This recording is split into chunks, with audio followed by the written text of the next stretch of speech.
Man, I'm not hitting on all cylinders today, but ladies and gentlemen, welcome to another edition of UPRE. This is My Fellow Americans, the end of our political satire month. We're ending with my pick, My Fellow Americans, which is actually one of my first political movies growing up. And I really, really enjoyed it. And wanted to talk about it. I haven't seen this movie, and God knows, has to be about 25 years. And going to talk about it. Let's bring in our co-host. We got E Boogie, as well as Bipartisan, because he's not a Democrat or Republican, apparently. So Nobody what's going on? We good. Our names aren't up.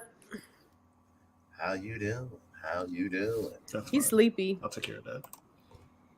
You got the Vic? You got the consals today, bro? Are you speaking English? Yeah. You got the sleeps, the sleep. What is that called? Say it again. The consals. Cansado. Yeah, I said, see, I knew you weren't English.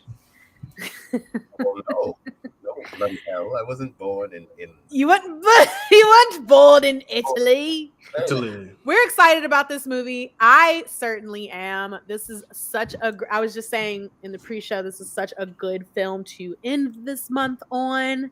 Political satire, definitely a great genre or theme type of film to invest your time in. And this is a really great place to start. But we're ending with this. And I'm glad you picked it. Chris, wow, I'm actually really impressed about how lighthearted this movie was. I didn't come back, but if you could be like, okay, let's just all right. Just mute you real fast. Chop, shoe fly. Just touch me. Let's just. Yeah. Thank you for acknowledging the fact that this is a good pick. I really do like it, and I apologize for that. I'm coordinating stuff, but I'm not on my A game today.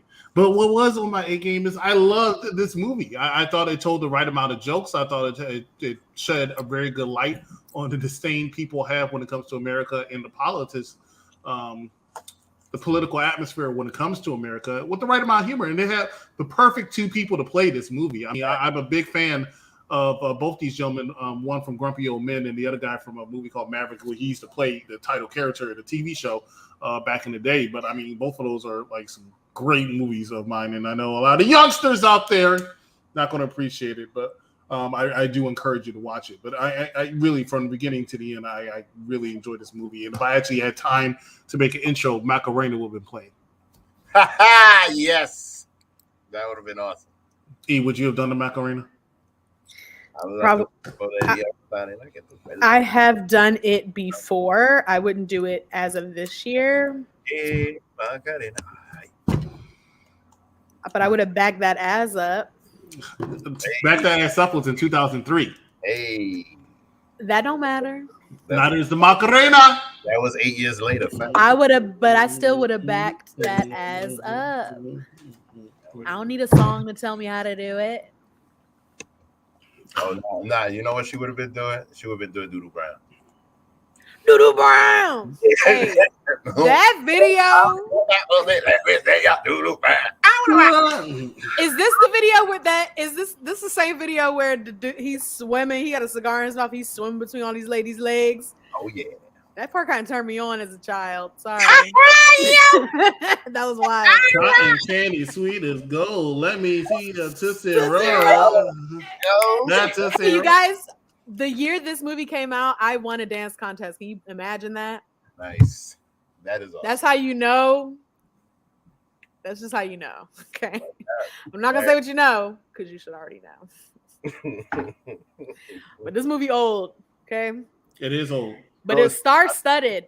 We have Jack Lemmon as President Russell Kramer. We have James Garner as President Matthew Douglas. That's who you were referring to earlier, Chris. Remember? Months ago. Maverick. And we had Dan Aykroyd as President, whatever his name was in that movie. He had like 10. I'm gonna say he had a good 4 minutes in this film, Dan Aykroyd, which made such it just really surprised me because he's good at those really comedic scenes, those 2-liners. That is true. I feel I am shocked that we didn't see more of him. Especially playing the position that he was playing. You are pretty. Yeah, right. his character really was like secondary, and honestly, the antagonist in the film, I mean, although there were multiple, but the lead antagonist of the film and kind of the brainchild of the whole operation also was in the movie for about a minute. And you know what? I didn't mind that. I thought the leads were amazing. Totally. The President Kramer's wife, played by Lauren Bacall, She was awesome. she was stunning, and I didn't know that she was a comedic actress in anything. I mean, I saw her in How to Marry a Millionaire, but that's so old, and it's like, you know, very, you know, how do I put this? It's just kind of dated, so some things obviously wouldn't. That's I'm not trying to be ageist. It just was from an era where it was like, you know, we believed in gold diggers and thought every woman that wanted to marry rich was a gold digger, and where we, you know, kind of was like, okay, this is how you have to look to find a man, because that finding a man is the goal. And she, you know, that was a funny movie, but in this one, she wasn't in it that much, but she was in it more than Dan Aykroyd. Yeah, that's true. And she did have a really funny line. Oh yeah. When her husband said something about friggin', and he referred to something like friggin' something, and she says, "Wait, what did she say? Go ahead." If you're gonna use the F word, go for the gold. Exactly. I'm gonna use that. That's gonna definitely land in my repertoire. I love that line, and it's one that stood out the most to me. Again, we said this movie was star-studded. I'm just going to go through a very brief list since we're waiting on our homeboy to come back. Esther Roll as Rita. You know, sometimes Black characters just have their one name. Right. Well, she got a really great scene toward the end. I guess she was chief or head of head chef in the White House kitchen. Yes. And she obviously is very beloved by all of the presidents, but by these two leads, specifically President Kramer and Douglas. There's a scene, she comes in, she has a gun. I, for a second, was thinking, is she involved in this in some way? Right? Like, I was wondering what she was going to do with that gun. I was like, hold up. But she just, you know, is farm to table. She just came from Eastern Market to get her fresh produce, and now she's like about to go hit the kitchen and make everyone's favorite. She's in it. John Hurd, Bradley Whitford, Selah Ward, James Rebhorn, which he's funny. He always plays some sort of like snivelly villain or something. And he always plays like some sort of, I don't know, like high level government official. I remember him just as a standout from Independence Day, which came out, I'm not sure if it came out the same year. 96. Came out the same year. He played, I guess he was, I don't know if he was chief of military. No, not chief of military, chief of staff. He wasn't the head of the military. He was like chief of staff or something. And he was, you know, just being a Bedinsky, and the president was like, shut the hell up. And I was like, is he getting typecast? I don't know. He was typecast. Actually, a few people from that generation, that era, used to play the same characters. Carl Winslow is a famous one. Always played a cop. Facts. Always played a cop. You know, well, my favorite person that I saw and recognized was the very like underwhelmingly overachieving, like he's almost at Samuel L. Jackson level of how much this man works, Michael Pena. Michael Pena does a lot. He is the highest paid Latine American jobber. Huh? It's a wrestling terminology. I'm sorry not to use it, but if you watch wrestling, you know what a jobber is, and that's what Michael Pena is. Well, it sounds racist. No, I really jobber's not race exclusive. Okay, I don't know what it is. Sounds racist to me. It certainly is insulting, but it's not racist. It's you know the term red shirt off of Star Trek? No, because he definitely added something to this movie, and he made a comeback as well. Man. At the end. So I don't want to hear it. He always adds a certain element of something, whether it's comedy or just you know, down to earth Joe somebody to make the we other person know. look good, right?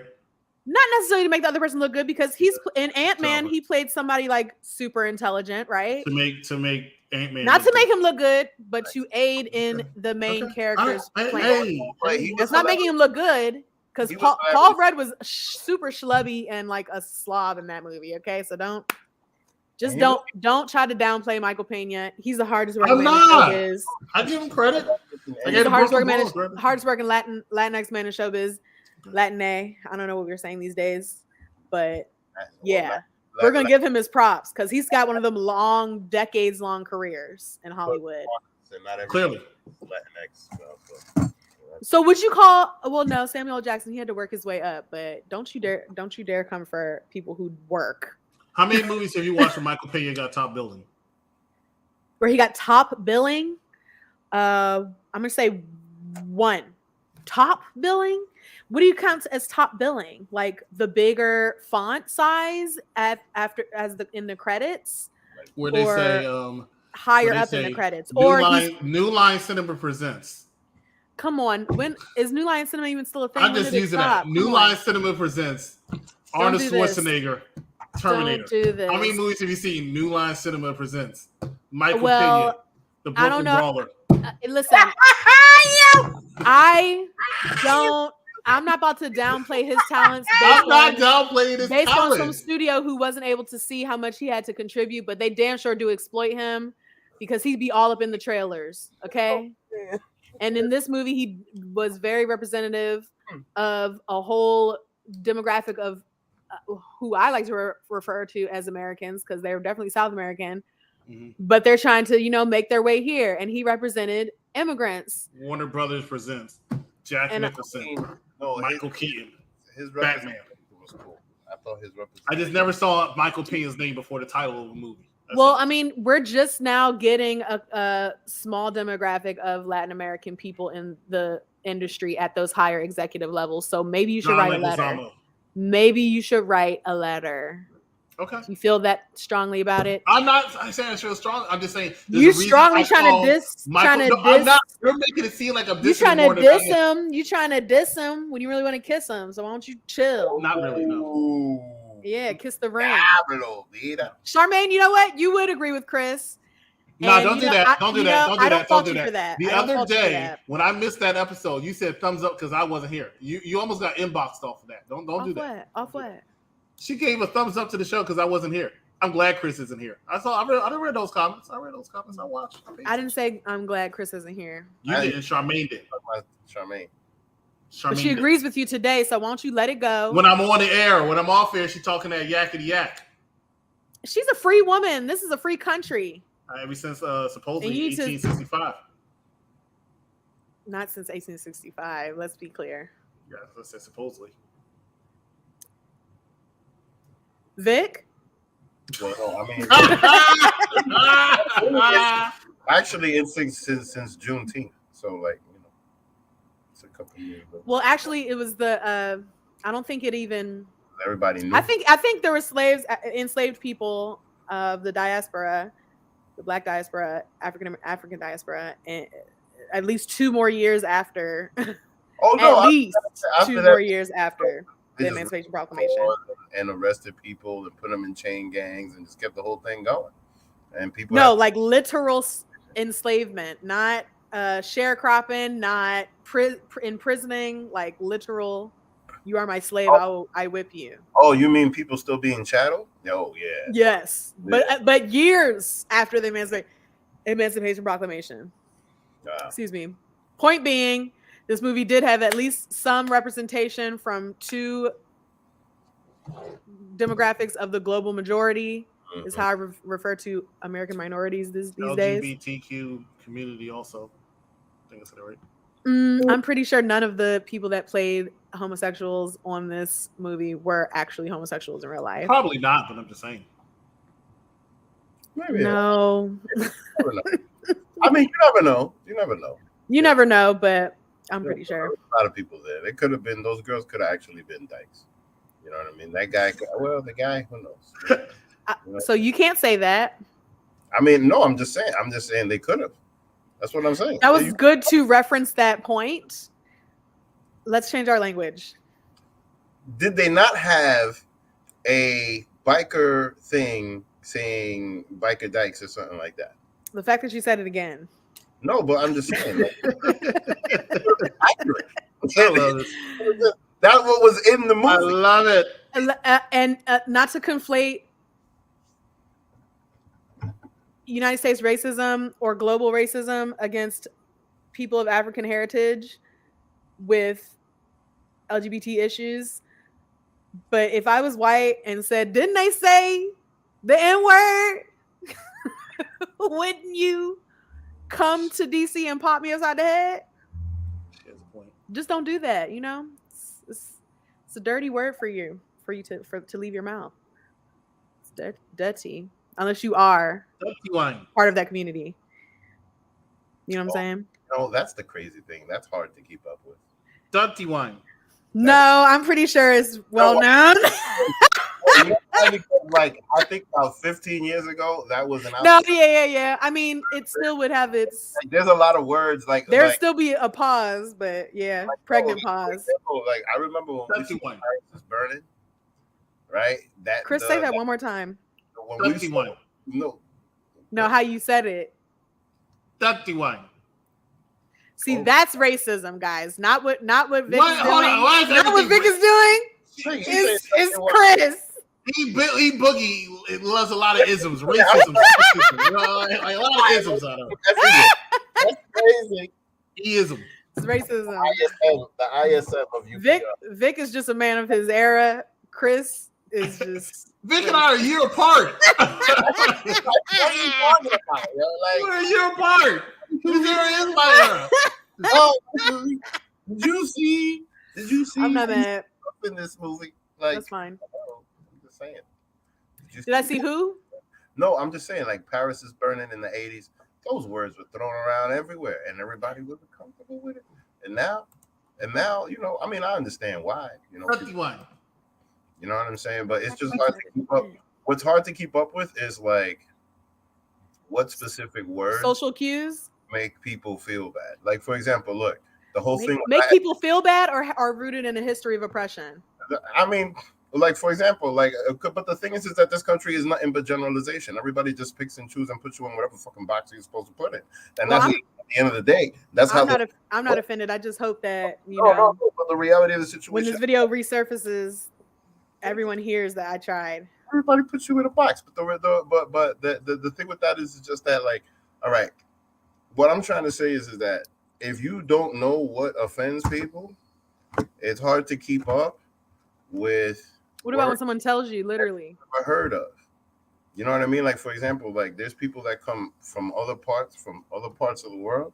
Mm-hmm. And it doesn't bother them. Yeah. And they heard words that they never heard before, and then all of a sudden they get punched in the face, and they don't know why. I've seen that happen here because people are saying things that they don't know what the hell they're saying. You know what I mean? No, but you know. No, you know what they're saying because you've been around. But at the same time, if you just got off the boat a couple weeks ago, you know what I mean? I like that pivot. And if you were running for office, I would vote for you until I saw this video resurface. Oh no, I would never run. Look at the thing. Look at how this movie works. Right. And coming back to the movie, right? You see how fake they are? You see how fake the Republican had to do? Yeah, you got to. He always had a quote ready and always had some bullshit ready to pop off. And he was trying to inspire people. Yeah, but then what I like about this movie is just that, like, to buy his books. Look, I feel like this movie was very John McCain versus Biden, right? Because don't try to get me to like John McCain. No, that's not what I'm trying to get you to do. What I'm trying to get you to understand is just that at that time, these were people that were pretty much just going back and forth over legislation, because what matters here is legislation. So, you know, they hated each other over fighting over legislation, and then they spent a whole bunch of time together and ended up finding a ton of common ground. But the most compelling part about this movie was the part where they got kicked out of the car. Why? Because all of that time they were just being incredibly egotistical, thinking about their party and thinking about themselves and thinking about getting themselves over, not necessarily showing the effects of their decisions. When they felt that was the most compelling part about this movie, because that's the reality of the situation. People don't give a fuck about nothing but themselves. over here. Everybody's got to be put in a motherfucking box, and everybody and all It's of this the culture. It's the Western culture. all of this Latinx shit that they put upon us. Not everybody likes that. You want to know why? Because some people speak Quechua. Some people speak other languages, and just because a whole bunch of us were put under Spanish rule doesn't mean that everybody is the fucking same. You know what I mean? True, but at true, the end of the day, everybody's got to be put in a box in this motherfucker. And the problem with us is that we just accept this shit. Why? Because half of us are fucking making plans to go back home. That's a word. Plans to go back home and just are coming over here to use this motherfucker. Yeah. You know what I mean? So I mean, and yo, I'm rightfully so. Getting mad. Hey, I'm getting political and mad now. You made a good point. Let me just stop because you made a good point. And and I'd like to double down on that point and circle back to us having respect for Michael Pena, because look, this man. Nothing for that, guys. I'm listening. I don't see no picture. I didn't have anything to really.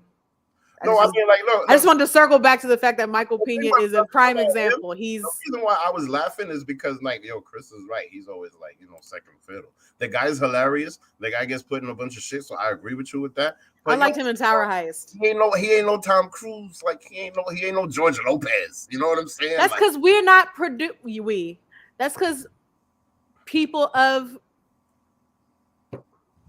what should I say? No, they're just not put in those positions to do that. The money's not there. But I don't know how to refer to a whole demographic now, because you've made such valid points. Oh, because the shit is it's hard to do that. It is very hard to do that, especially coming. All right, okay. So look, a lot of black people are taught if you're 2% black, you're black. You know what I mean? But if you don't learn that culture in another country, you're not gonna figure that out. You know what I'm saying? So the shit is that when we're where we are, we're all the same culture under a whole bunch of different fucking colors, and that's how we. You know what I mean? So the thing about it, when we come over here and everybody's put in a box, you got to figure out what fucking box you go to. Half of my cousins are white, half of my cousins are black. Most of us are real fucking hood. All of the black culture that I know is because all of my friends are black. All of them, 90% of them. You know what I'm saying? And that's how I told my father. My father's be like, yo, you love to be black. You shouldn't have raised me in the hood, nigga. Fuck you mean, though? Like, what you mean? You shouldn't have fucking. We should have gone to the fucking Forest Hills in the white neighborhood if you want me to be bougie, motherfucker. Sorry, it is what it is. You know what I mean? But we come over here and we learn what we learn. You know what I'm saying? So it's very hard for somebody to just be like, all right, how do I put all of you on a box? It's hard. Mike said to me the other day, how can you tell the difference between a Puerto Rican and a Dominican? You can't. That's a good question. You can't. You know why? Because as soon as somebody's go, oye, pero qué pasa contigo, papi? That's how we know, by the language, by what we hear. The dialect, yeah.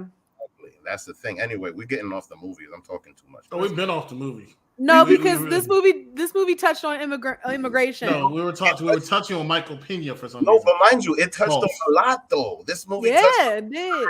It touched on a lot. Listen, if this shit, if something like this could actually happen with presidential candidates, oh my god, for them to experience real life, real America, we would down on the ground, boots on the ground, and mind you, look how with cash. Look how the movie ended with both of them running as an independent for. Honestly, their egos got in the way clearly, but they're both running for the space again and running together.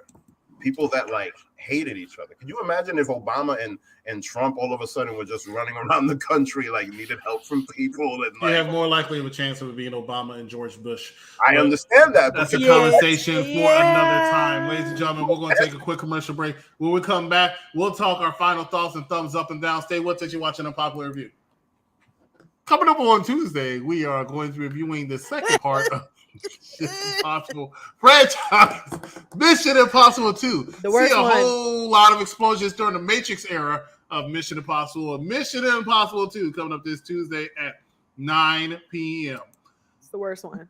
On Thursday, Tyler Perry goes into a more dramatic scene with Tyler Perry's Daddy's Little Girls, starring Idris Elba and Gabrielle Union That fade as a father trying to keep a hold of his kids in some downtime. So that's going to be on Thursday. It's part of our Black Father Empowerment Month right here at a Black Welcome back. Father Empowerment Month. Yes. I know Dwayne Wade has enjoyed his life, man. That woman is so fine, and she's been fine for decades, bro. Welcome back to UPRE after those two beautiful commercials. We are here talking about My Fellow Americans, and we're going to go with thumbs up, thumbs down, and our final thoughts. E-Boogie, ladies first. My final thoughts on this movie. Bravo. This month really did have a theme, and it is independent thinking and running independent as an independent candidate. It is all about, engaging with the community and thinking for yourself. And I really love that about this month so much, other than obviously Wag the Dog. Although it kind of alludes to that. If we did think for ourselves, maybe we wouldn't be so damn gullible in that film. But that being said, I really loved this month. I really loved this month closer. My Fellow Americans, I give this movie 2 thumbs up. And bipartisan. Oh, this movie was awesome. This month was great. Honestly, no. Well, yeah, he wants me to do it quickly. So No, it was an accident. It really was. This was very interesting. It was. Why? Because here's the thing. Me too. We have a culture. Okay, look, in my opinion, one of the most patriotic things that you can do is pay your taxes, right? Because first of all, when it comes to property taxes, no, listen to me. When it comes to property taxes, that's the money that goes to public school, police, and specific services depending on where you live, right? The more people you have, the more properties that you have in a zip code, taxes are going to be. That's one thing that a lot of people don't know. So like when you live in an area where there is an enormous amount of space next to you and few people next to you, your property taxes are going to be higher. Why? Because you're living in a better neighborhood. So with that being said, a lot of people don't necessarily know specific information like that. And I think that by getting yourself educated as to where specifically your property taxes are going, or at least like getting to know who your comptroller is, the individual that manages this money, I think that it'll be easier to shy away from all politicians are shit. Nah. This party is this. That party is that. Okay, what bills are they putting down on the table? Like, all right, so what is it that for this area this money is going to? What type? Because look, whenever there's a disaster, whenever there's a hurricane, a snowstorm, or something, these are the people that are showing face. These are the people with the plans of actions. We don't see them until there's a problem, right? And mind you, and the only time that we see them is when we need them. When we need them to vote, when they need us to vote for them, right? If there's no problem, that's the only time that we see them. We don't necessarily see what they do behind the scenes. This movie was amazing because it showed so much of the bullshit that goes on behind the scenes. And I really hope that people get a chance to see this movie. I never saw this movie before. You know what I mean? I'm sad that I didn't see it before. I'm happy that I saw it now as an adult that can understand the systems in place. Because a lot of people can criticize what's going on. You can criticize Democrats or Republicans or independents or whatever. But if you don't really necessarily understand the system that's in place or the money that you're paying for, then what the hell are you doing? Why are you paying taxes? And if you don't, and mind you, and the reality of the situation is that if you choose not to pay taxes, you got to go do like Tina Turner, run away to the UK and denounce your social. That's the reality. But not everybody's going to go do that. So, but anyway, I talk too much. So just thumbs up. Vic, we appreciate you. Oh, thank you. When you be in your serious business bag, I'd be like, this movie did it for me. Salute to Vic. When this movie did it for me, this movie did it for me in 1996. It did it for me now. I love this movie. I love everything about this movie. I love the actors. I love the message of this movie. Great pick of the great month, I should say, that he picked out for us. Really proud of you.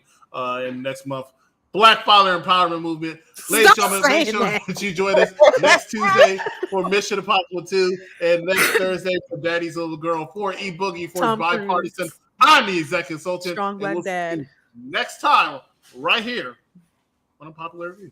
Good night, everybody.